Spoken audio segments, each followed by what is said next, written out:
I'm going to show you how to use your credit card with Cash App and send money the right way.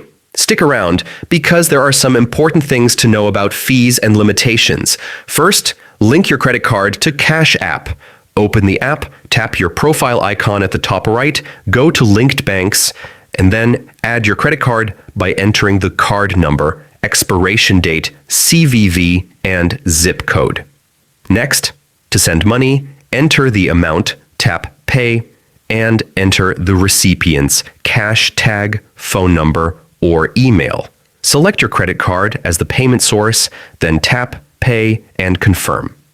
Keep in mind, Cash App charges a 3% fee when sending money from a credit card, and this doesn't add funds to your Cash App balance. It only sends money to others.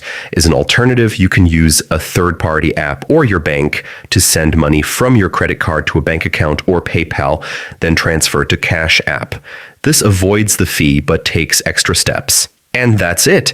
Remember, you can't directly load your Cash App balance with a credit card. If this helped, be sure to like and subscribe for more tips.